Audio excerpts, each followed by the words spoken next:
Mi hijo me habló sin mirarme a los ojos. A partir de ahora, mamá, el banco va a transferir tu jubilación directamente a mi cuenta, dijo mientras revisaba su teléfono. No necesitas dinero, solo un rincón para morir. La cuchara que tenía en la mano cayó al suelo. El sonido del metal contra la baldosa me pareció un disparo. Intenté responder, pero las palabras se atascaron en mi garganta. Héctor ni siquiera levantó la vista. Siguió tocando la pantalla del teléfono, como si estuviera hablando con un desconocido. Y yo, por primera vez en 70 años, sentí que mi propio hijo había borrado mi existencia de su vida. Tragué en seco, recogí la cuchara y me quedé de pie frente a la estufa. El guiso que preparaba para los dos seguía burbujeando, pero el aroma, que siempre me había reconfortado, ahora me revolvía el estómago.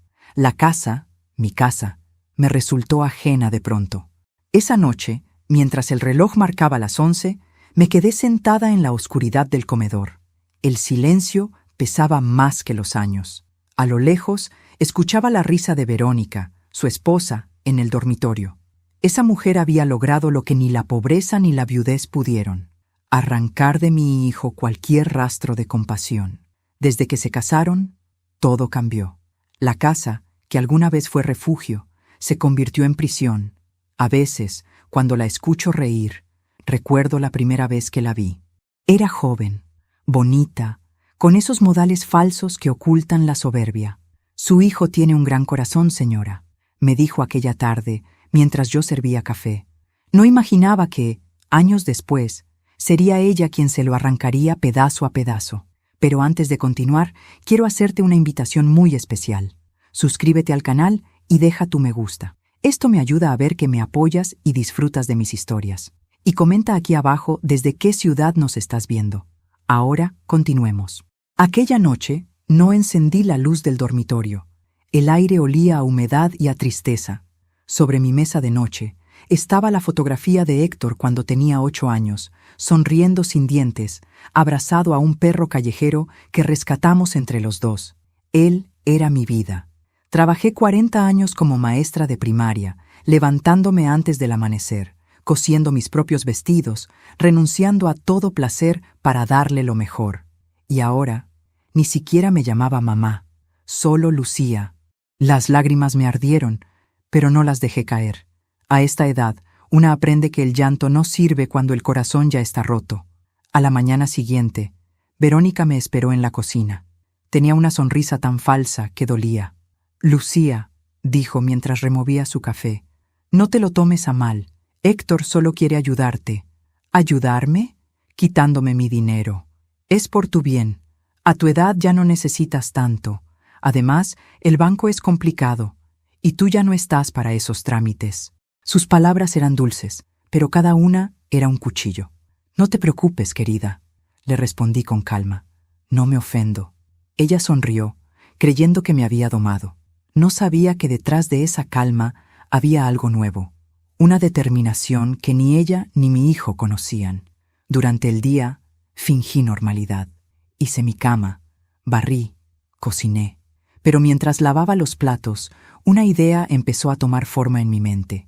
Pequeña, sutil, peligrosa. No iba a gritar ni a llorar. No iba a pedir nada. Simplemente iba a hacer algo que ellos nunca esperarían de mí. Fui hasta mi cuarto y abrí el viejo armario. En el fondo, entre sábanas dobladas y un mantel de encaje, había una caja de lata. Dentro guardaba cosas que nadie recordaba: cartas, fotos, monedas antiguas y un frasco pequeño de vidrio con un líquido transparente. Lo había conservado por costumbre, sin motivo. Era un frasco de cloro concentrado, de los tiempos en que limpiaba la escuela donde trabajaba. Lo saqué.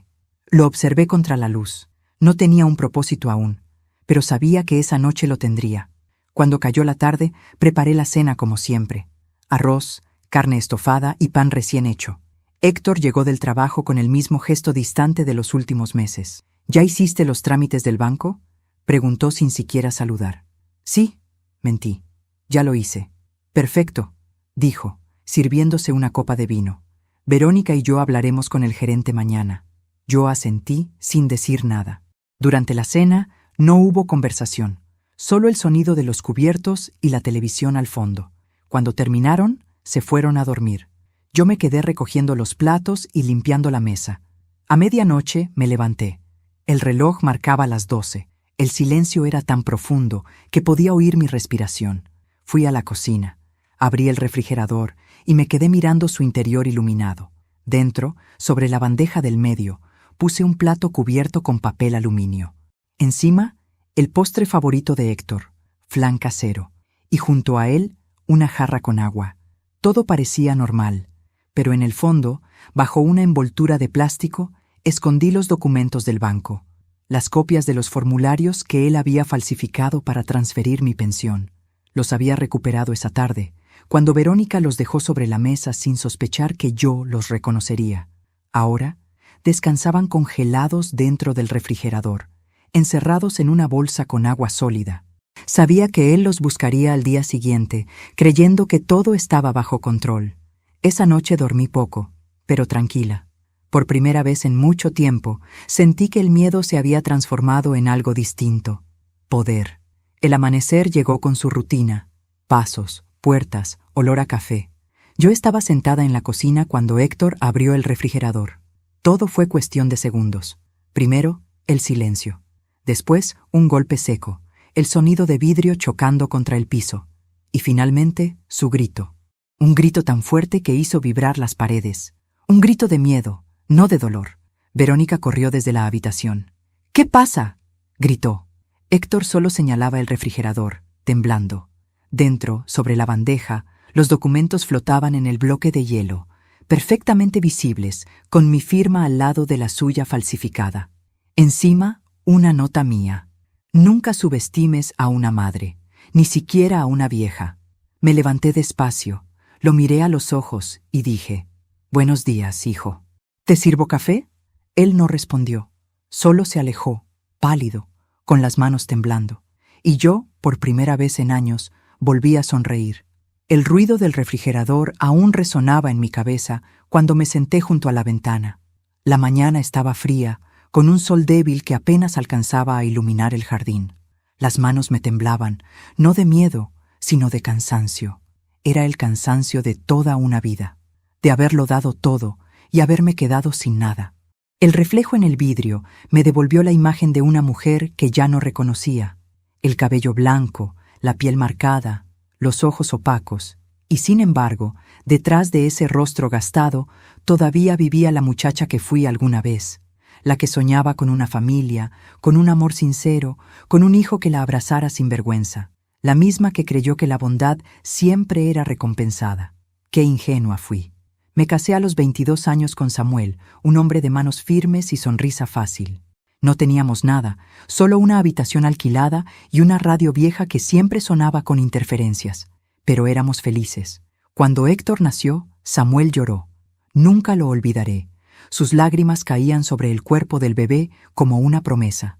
Prometió protegernos, cuidarnos, amarnos, y cumplió hasta el último día de su vida. Murió joven, demasiado joven.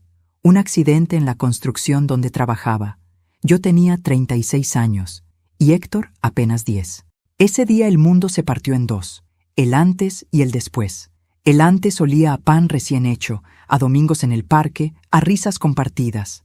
El después olía a tristeza, a factura vencida, a sudor y a lágrimas escondidas en la almohada.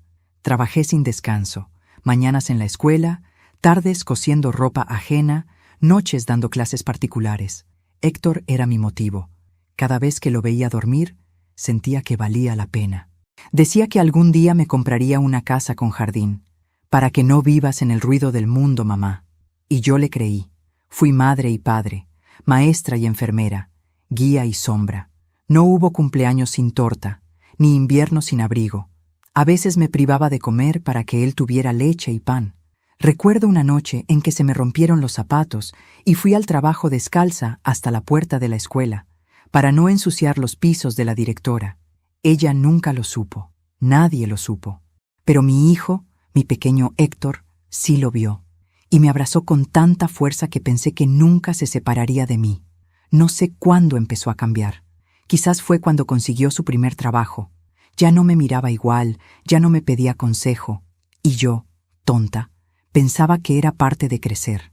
Pero había algo más, un orgullo que se le instaló en los ojos, un desprecio que no entendía. Dejó de besarme la frente, dejó de contarme sus cosas, comenzó a avergonzarse de mí. La primera vez que me dolió de verdad fue en su boda.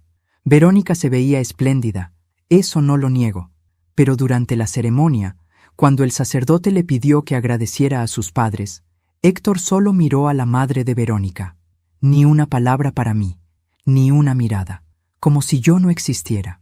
Después, en la fiesta, me sentaron en una mesa al fondo, lejos de los invitados. Verónica me abrazó al irse, fingiendo afecto, y me dijo al oído: «Prometo cuidar de él.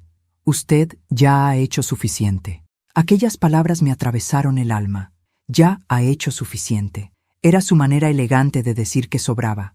Y desde entonces, así me trató, como un mueble viejo que ocupa espacio, como un recuerdo que estorba. Después de la boda, vinieron los años de silencio. Héctor apenas me llamaba.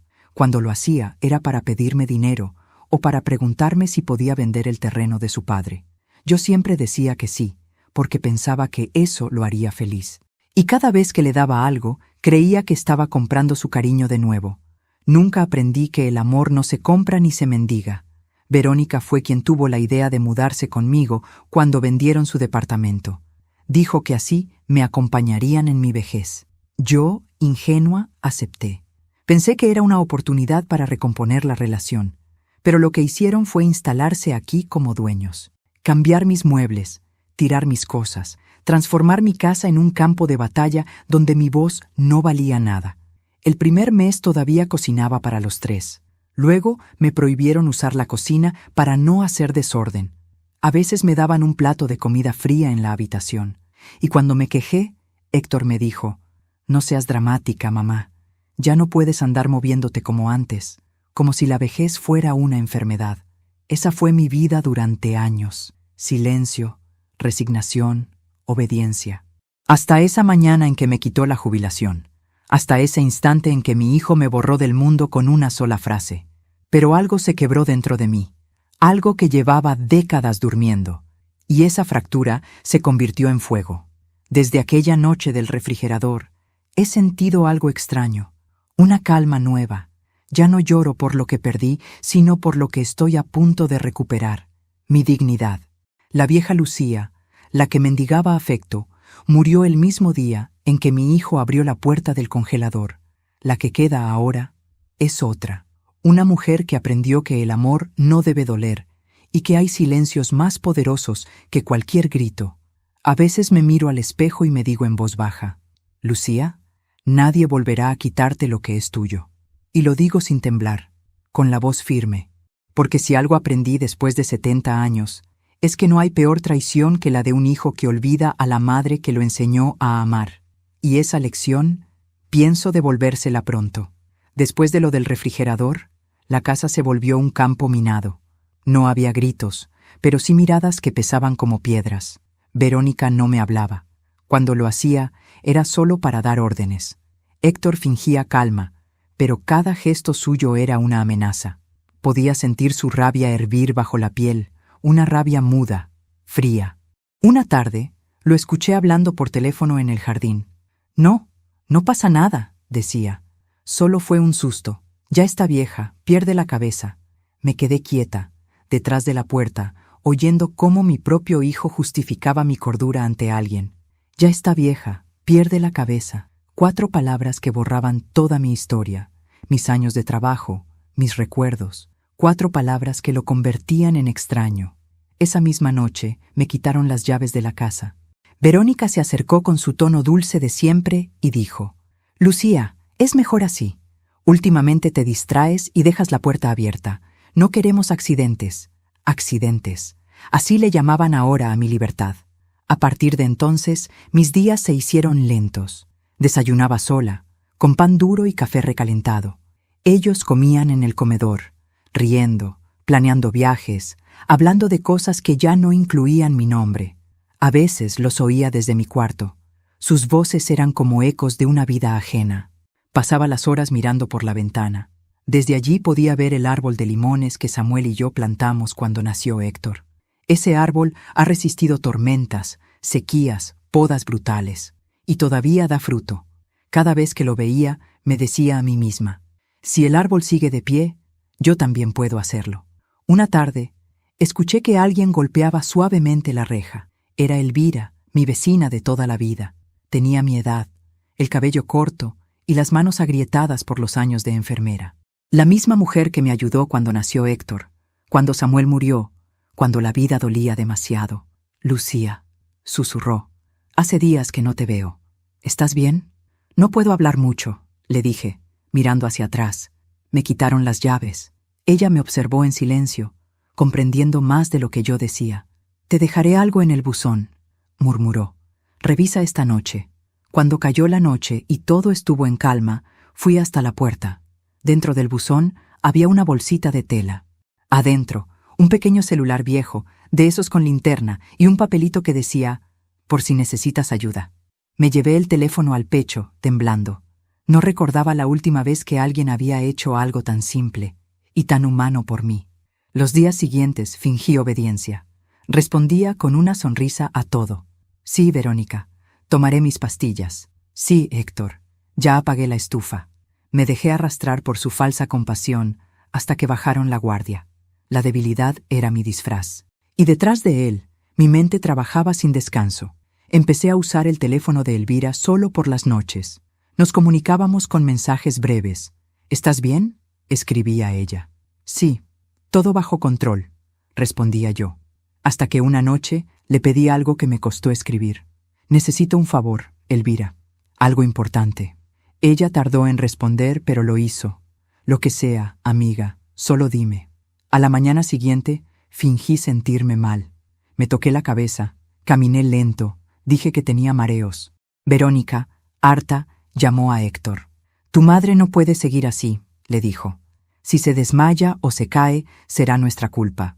Entonces que no salga del cuarto, respondió él. Que descanse.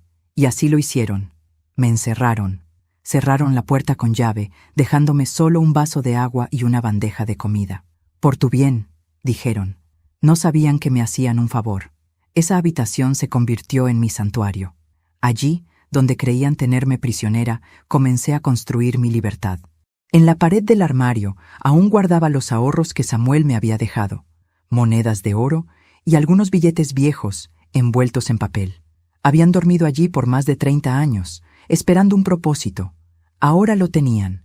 Por las noches usaba el celular para comunicarme con don Ramiro, un viejo amigo de mi esposo.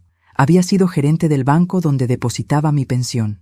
Lucía, pensé que estabas retirada, me dijo sorprendido. Lo estoy, Ramiro, pero necesito tu ayuda. Es sobre mi hijo. ¿Qué ocurre?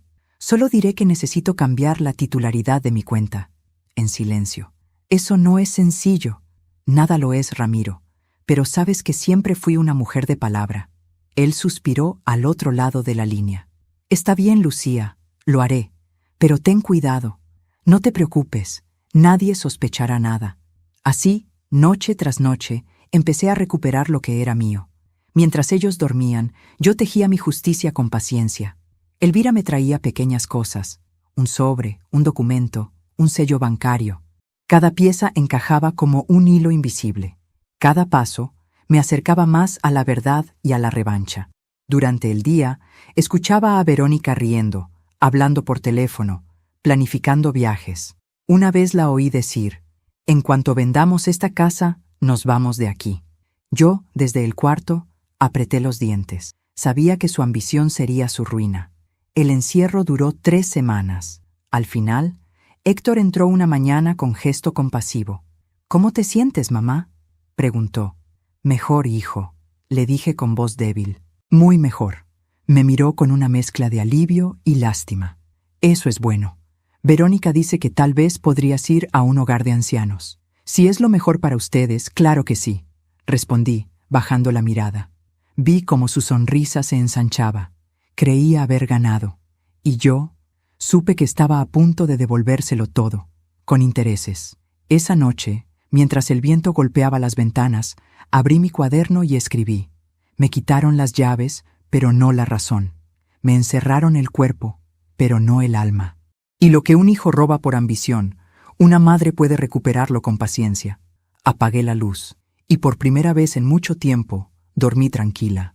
Sabía que, muy pronto, el encierro terminaría, y que cuando esa puerta se abriera, no sería yo quien siguiera siendo prisionera. El silencio tiene un sonido que solo los viejos entendemos. No es ausencia de ruido, es presencia de algo que se está gestando. Esa semana, la casa estaba demasiado callada. Ni gritos, ni risas, ni pasos. Verónica y Héctor hablaban en susurros, cerraban puertas, se quedaban despiertos hasta tarde. Yo fingía dormir, pero mis oídos seguían despiertos, como los de una madre que presiente la tormenta antes de verla. Una noche los escuché. Mi habitación da al pasillo, y la pared que nos separa es delgada como papel. Las voces me llegaban nítidas, aunque trataban de contenerlas. «No podemos seguir esperando, Héctor», decía Verónica, impaciente. «Tu madre no va a durar mucho. Si seguimos con este juego, el dinero se va a esfumar». «Tranquila», respondió él. «En cuanto firme los papeles de venta, todo será nuestro. ¿Y si no quiere firmar? Lo hará. Confía en mí». Hubo un silencio breve, seguido de algo peor, una carcajada. «Eres igual a tu padre», dijo ella, «siempre sabiendo cómo salirse con la suya». «Mi padre era un imbécil», replicó Héctor, con una dureza que no le conocía. «Por eso murió pobre». «Y tú no vas a morir así», dijo ella acercándose. «Vas a hacer lo correcto, amor». Lo que se escuchó después no fueron palabras, sino besos, y yo, en la oscuridad, apreté los puños tan fuerte que las uñas se me clavaron en las palmas. Mi hijo, mi propio hijo, planeando vender mi casa, mi refugio, el último rincón donde Samuel y yo compartimos amor. Todo, mientras dormía a metros de mí, y todavía tenía el descaro de llamarme mamá. Al día siguiente me levanté temprano. Preparé café como si nada. Cuando Verónica entró a la cocina, me sonrió con esa sonrisa vacía que usa para disimular su veneno. «¿Dormiste bien, Lucía?» «Sí, querida», respondí con calma. «Soñé con mi esposo». «Ah, qué lindo», dijo distraída, revisando su teléfono. «Sí, me decía que pronto iba a tener visitas». «¿Visitas? Sí, gente del banco, creo». Levantó la cabeza. «¿Del banco? Soñar es gratis, ¿no?», le respondí, sonriendo. Vi cómo tragaba saliva. Un leve temblor en su mano delataba su nerviosismo. Supe entonces que empezaban a temerme. Esa misma tarde usé el teléfono de Elvira para hacer una llamada. «Ramiro», dije en voz baja, «necesito que prepares los papeles». «¿Ya estás segura?» «Más que nunca». «Entonces mañana pasaré por la firma. Hazlo sin que mi hijo se entere». «Por supuesto, Lucía. Y no te preocupes, todo quedará a tu nombre». Colgué con el corazón acelerado. No era miedo, era adrenalina. La misma que sentí cuando llevé a Héctor al hospital por primera vez siendo niño, cuando Samuel tuvo fiebre y no había medicinas, cuando el mundo me empujaba y yo seguía de pie. Era la fuerza que solo se despierta cuando ya no hay nada más que perder. Por la noche, volví a escuchar a la pareja hablando. Esta vez, sus voces eran más agudas, nerviosas. «¿Y si el banco la cita sin avisar?», preguntó Verónica. «No pueden hacerlo sin mi autorización», respondió Héctor. «No confío en ella. Esa vieja no es tan tonta como parece. Ya está débil. Apenas camina.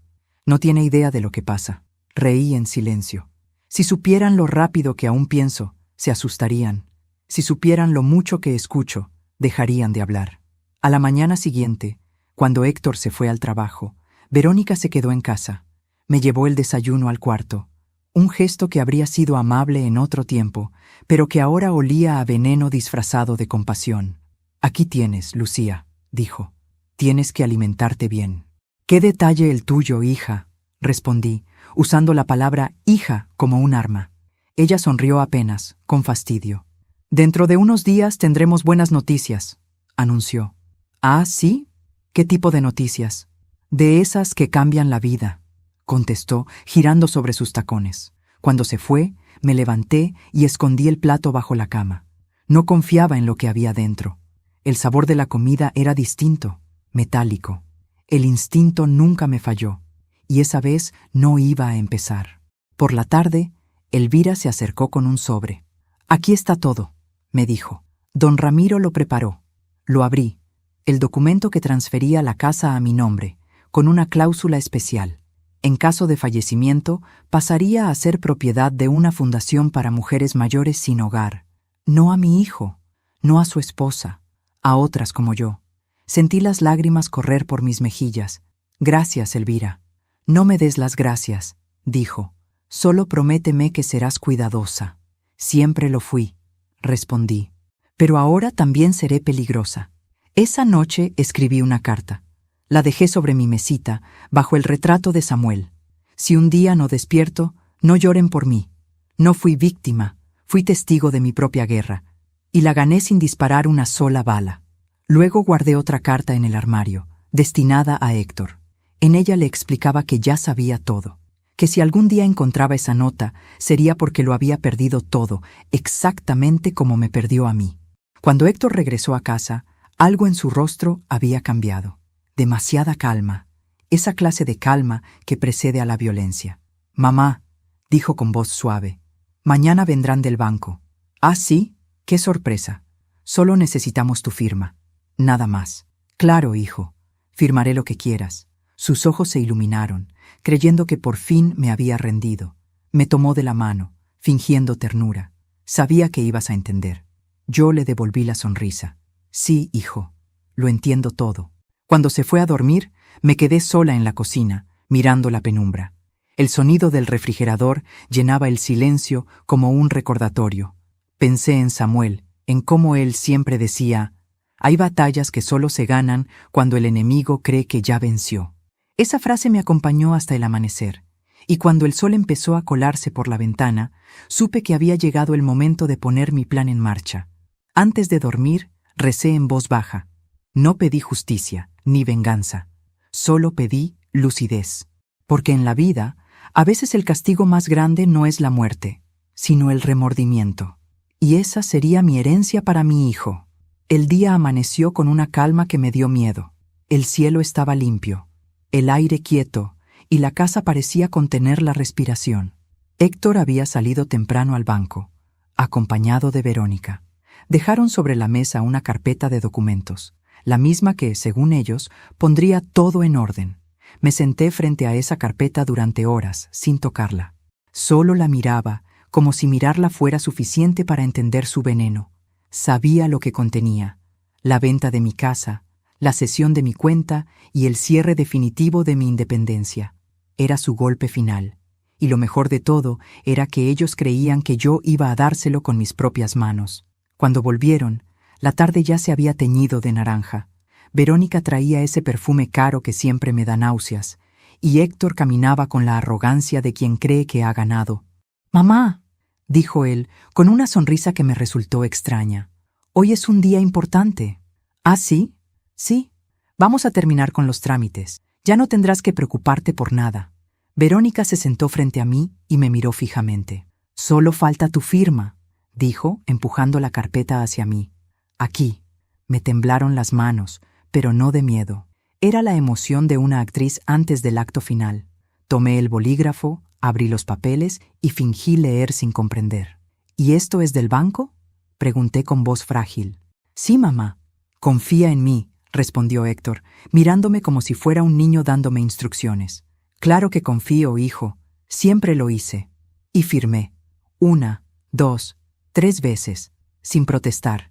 Verónica sonrió, satisfecha, creyendo que mi sumisión era auténtica. «Así me gusta, Lucía. Que coopere. Cooperar. Qué palabra tan peligrosa». Cuando se fueron a celebrar su victoria, a cenar fuera, fui hasta mi habitación. Abrí el cajón del armario y saqué una copia de los documentos verdaderos, los que don Ramiro había preparado días atrás, los que anulaban por completo las firmas que acababa de poner, los que devolvían mi casa, mi cuenta y mi dignidad a donde pertenecían, a mí. Mientras ellos firmaban su propio engaño, yo ya había cerrado el mío. Ramiro lo había hecho todo sin ruido, con la precisión de un hombre que conoce los rincones de la burocracia. «Lucía», me dijo por teléfono, «cuando ellos presenten esos papeles, el sistema mostrará otros. Y créeme, El banco no discute con una maestra que tiene recibos guardados desde 1983. Guardé las copias en una caja metálica, junto a las fotos de Samuel y la libreta de ahorros. Cada firma, cada sello, cada movimiento, era parte de una sinfonía silenciosa que pronto estallaría. Esa noche dormí poco. Escuché cuando llegaron, riendo, chocando copas en la cocina. Desde el pasillo, oí a Verónica decir: «Ya está hecho. Mañana mismo pongo la casa a la venta». «Tranquila», respondió Héctor. «Primero me transfieren el dinero. No quiero errores». «¿Y tu madre?» «Mi madre». Hubo una pausa. «Mi madre ya no tiene nada». Cerré los ojos y me prometí que esa sería la última vez que lo escucharía hablar así. Al amanecer, Elvira vino con paso rápido, disfrazada de repartidora. Llevaba una gorra y una bolsa de pan en la mano. «Aquí tienes lo que pediste», me dijo, entrando en silencio. Dentro de la bolsa había un sobre con sellos notariales. «Documento registrado», decía en tinta azul. «¿Todo listo?», preguntó ella. «Todo». Nos abrazamos sin decir más. Dos mujeres viejas, cansadas, pero vivas. Elvira se fue por la puerta trasera, justo cuando escuché la cerradura principal girar. Héctor había regresado. «Mamá», dijo entrando, «hoy vendrá el agente inmobiliario». «¿Para qué?» «Para tasar la casa». «Ah, qué bien.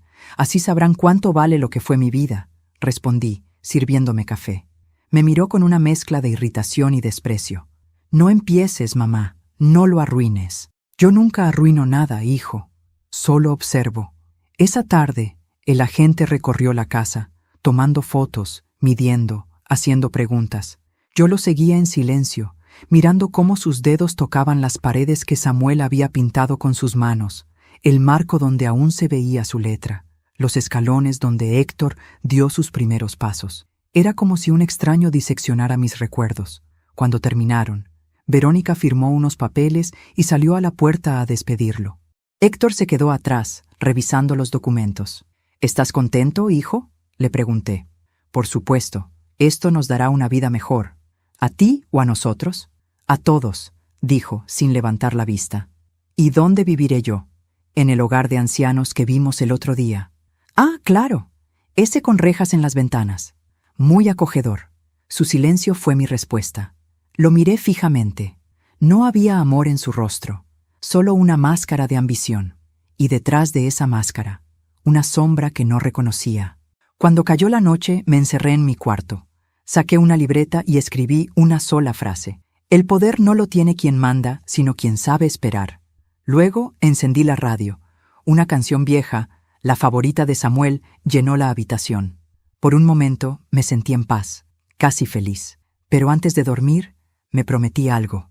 Cuando todo terminara, cuando el teatro se derrumbara, no levantaría la voz. No haría falta. Mi silencio sería más fuerte que cualquier grito. Antes de continuar, dime aquí en los comentarios qué te está pareciendo esta historia hasta ahora y qué harías tú en su lugar. No te vayas del video, porque lo que viene a continuación te pondrá la piel de gallina. A la mañana siguiente, Héctor recibió la llamada que lo cambiaría todo. «¿Cómo que los documentos no son válidos?», gritó. «Eso es imposible». Yo, desde el corredor, fingí sorpresa. «¿Pasa algo, hijo?». Él me miró con una mezcla de furia y desconcierto. «El banco dice que las escrituras están a tu nombre y que no puedo hacer ningún trámite sin tu autorización». «Ah, qué raro. Tal vez hubo un error», dije sirviendo café. «¿Qué hiciste, mamá?». «Nada, hijo. Solo firmé lo que me diste». «¿No era eso lo que querías?». Verónica entró corriendo, desesperada. «Héctor, el agente inmobiliario llamó. Dijo que la venta se congeló». «¿Qué?». «El sistema dice que la propiedad está registrada como bien protegido por una fundación». El rostro de mi hijo se desfiguró. Las venas del cuello se le marcaron como ramas secas. Golpeó la mesa, tiró los papeles, gritó mi nombre. Yo solo lo observé en silencio, con el corazón en calma. La máscara ya cayó, pensé. Esa tarde, mientras ellos discutían y el teléfono no dejaba de sonar, me senté junto a la ventana, con mi taza de té caliente. El sol entraba por el cristal, tibio, casi amable, y por primera vez en años sentí que esa casa me pertenecía otra vez. La mañana siguiente empezó con gritos que se mezclaban con el sonido del teléfono, el portazo de las habitaciones y los pasos furiosos de Héctor atravesando la casa como un animal herido. Yo estaba en la cocina, removiendo lentamente mi café, cuando lo vi entrar con los ojos desorbitados. «¿Qué hiciste, mamá?», vociferó. «¿Qué demonios hiciste? ¿Qué ocurre, hijo? No te hagas la inocente. El banco bloqueó mis cuentas. No puedo acceder al dinero». Levanté la vista. Tranquila. «Qué raro, Héctor. Quizás el banco sospechó algo. Tú los llamaste. Tú moviste los papeles. Yo no sé nada de esas cosas, hijo. Ya te dije que estoy vieja y no entiendo de trámites». Sus manos temblaban. Estaba rojo, fuera de sí. Verónica entró detrás de él con el rostro pálido y los labios tensos. «Nos están investigando», dijo, casi en un susurro. «¿Qué?», pregunté, fingiendo sorpresa. «El banco reportó movimientos irregulares y hay una denuncia por falsificación de firmas». Héctor la miró como si fuera a matarla. «Te dije que borraras todo. Te dije que lo hicieras bien. No me culpes, fue ella. Esa vieja lo planeó todo». Me reí bajito. No pude evitarlo. Una risa seca que me salió desde el fondo del alma, como un eco de años reprimidos. «Claro que lo planeé», les dije, mirándolos a ambos. «¿Qué esperaban? ¿Qué dijiste?», preguntó Héctor, incrédulo. «Dije que lo planeé. Desde el día en que me quitaste las llaves, el silencio fue absoluto. Ni siquiera el reloj de la pared se atrevió a sonar. Verónica fue la primera en reaccionar. «No puede ser», murmuró. «No tenías cómo hacerlo». «Oh, querida», le respondí con calma. «Cuando una mujer pasa 70 años resolviendo sola la vida, aprende a hacer muchas cosas». Héctor me dio un paso al frente. «Nos arruinaste, nos dejaste sin nada». «No, yo no los arruiné. Ustedes lo hicieron solitos. Tú no entiendes. Era por tu bien». «¿Mi bien?», reí otra vez más fuerte. «Mi bien no está en el dinero, hijo. Está en no tener que mirar a mi hijo y sentir vergüenza». Sus ojos se llenaron de ira. Por un instante creí que iba a golpearme. Verónica lo tomó del brazo, nerviosa. «No te atrevas, Héctor». «¡Cállate!», le gritó él empujándola. Ella cayó al suelo, golpeándose el hombro. Yo me levanté despacio, sin perder la calma. «¿Ves, hijo?», dije. «Eso es lo que hiciste con tu vida. Convertirte en lo mismo que juraste no ser. Un hombre violento, ciego por la ambición». Verónica se levantó llorando. «No me mires así, vieja bruja. Tú arruinaste todo». «No, Verónica. Solo te quité lo que no era tuyo». «¡Vas a pagar por esto!», gritó y corrió hacia el teléfono. «Llamaré a la policía». «Excelente idea», respondí. «Diles que revisen los documentos que tú falsificaste». Su mano se congeló en el aire. Héctor la miró, confundido. «¿Qué dice Verónica?». Ella guardó silencio. Yo di un paso más. «Sí, Héctor, fuiste ingenuo. Ella fue quien firmó en tu nombre los primeros papeles. Fue quien te empujó a usar mi cuenta. Ella quería la casa, no tú». «Eso no es verdad», balbuceó ella. «No la escuches. Revisa tu correo, hijo. Hay copias de todo». Él me miró sin saber si creerme o no, pero su duda fue suficiente.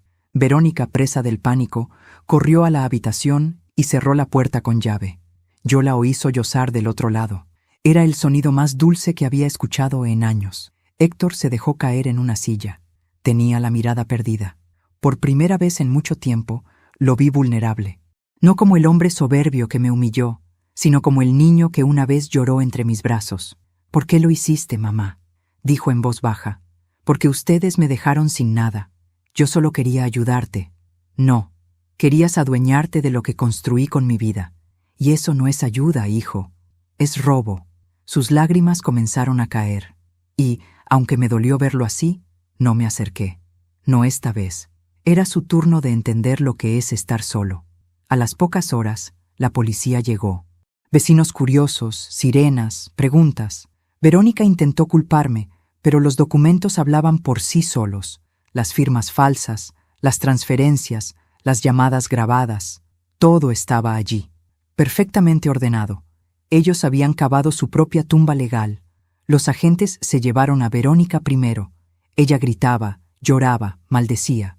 Héctor intentó detenerlos, pero uno de los oficiales le dijo: «Usted también debe acompañarnos. Hay denuncias a su nombre». Él me miró antes de salir. Una mirada que no olvidaré. Ni de odio, ni de amor, solo de vacío, como si de repente hubiera comprendido lo que perdió. Cuando la casa quedó en silencio, me senté otra vez frente al refrigerador. Abrí la puerta. Dentro seguía el bloque de hielo que usé aquella noche, ya casi derretido, pero aún guardando en su interior un trozo de papel con las primeras pruebas que encontré. Lo saqué, lo puse sobre la mesa y lo observé derrumbarse lentamente, gota a gota. Era como ver cómo el pasado se derretía frente a mí. Tomé el teléfono y llamé a Elvira. «Ya está hecho», le dije. «¿Estás bien?» «Sí, más de lo que estuve en años». Ella guardó silencio y luego preguntó, «¿Y ahora qué harás?» «Vivir, Elvira. Solo vivir. Te lo mereces». Colgué y me quedé mirando por la ventana. El árbol de limones seguía en pie. Flores nuevas, brotes frescos. El mismo árbol que plantamos cuando Héctor nació.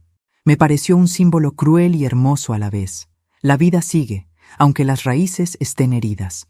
Antes de irme a dormir, me miré en el espejo. Por primera vez en mucho tiempo me reconocí.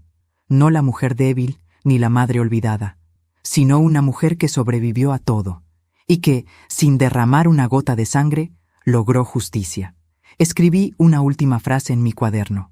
Al final, no grité para que me oyeran. Guardé silencio, y ese silencio fue mi venganza.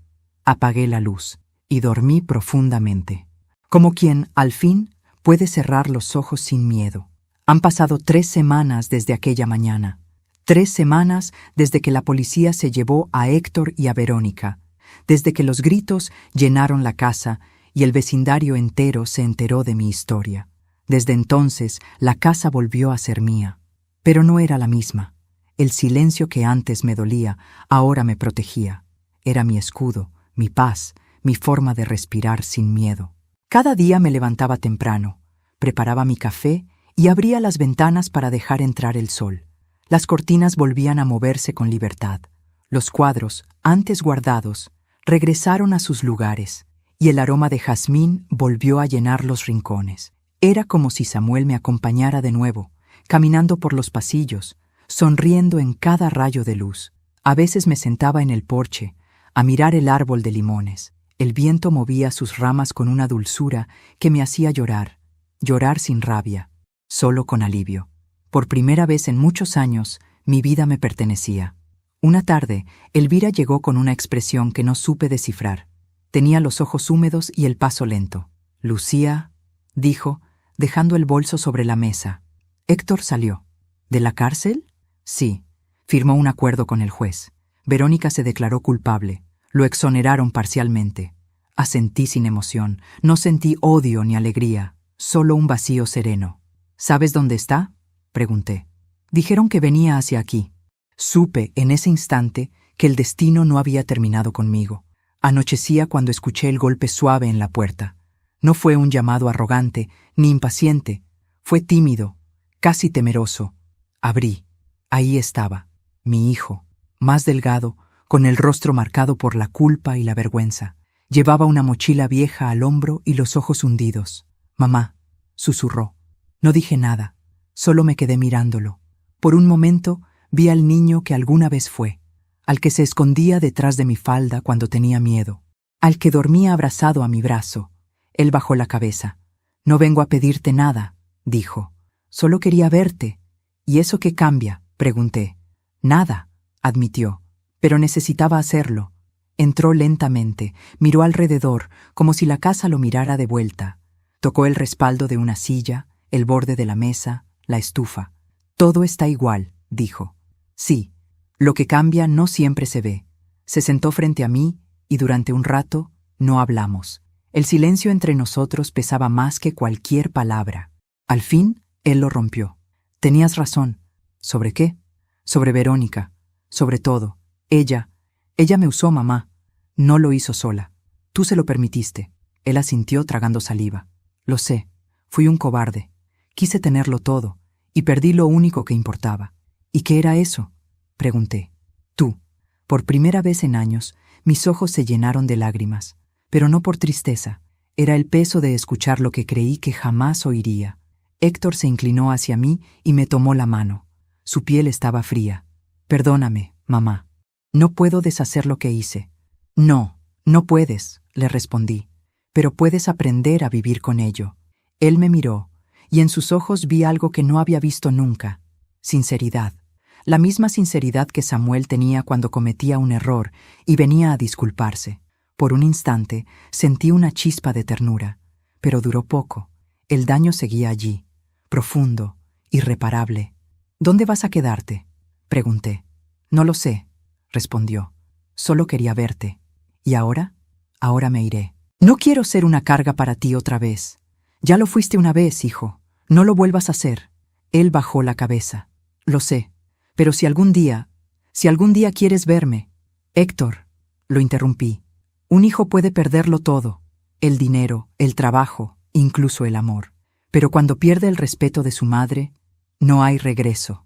Él asintió, conteniendo las lágrimas. Se levantó despacio y caminó hacia la puerta. Antes de salir, se volvió. Gracias por seguir viva, susurró. No merecía que lo hicieras. Y se fue. Esa noche, me quedé en el porche, mirando las estrellas. El viento movía las ramas del árbol, y en ese sonido encontré consuelo. Elvira vino más tarde, con una manta sobre los hombros. ¿Te dijo algo? Sí, respondí sin mirarla. Que me daba las gracias por seguir viva.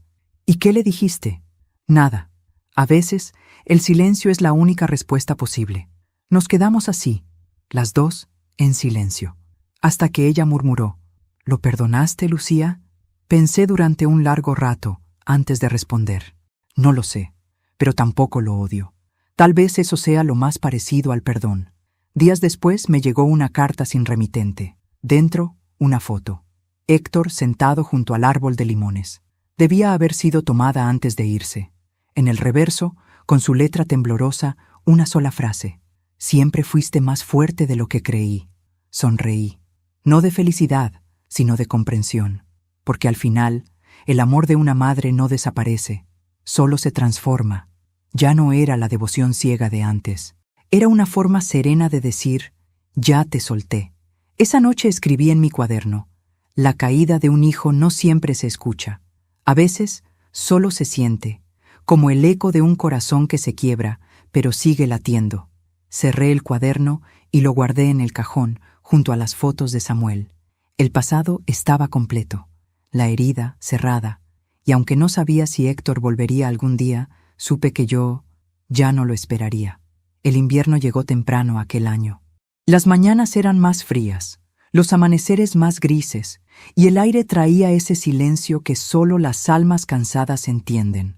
Pero por primera vez en mucho tiempo, el frío no me dolía. Era un frío distinto, limpio, como si lavara lo que quedaba del pasado.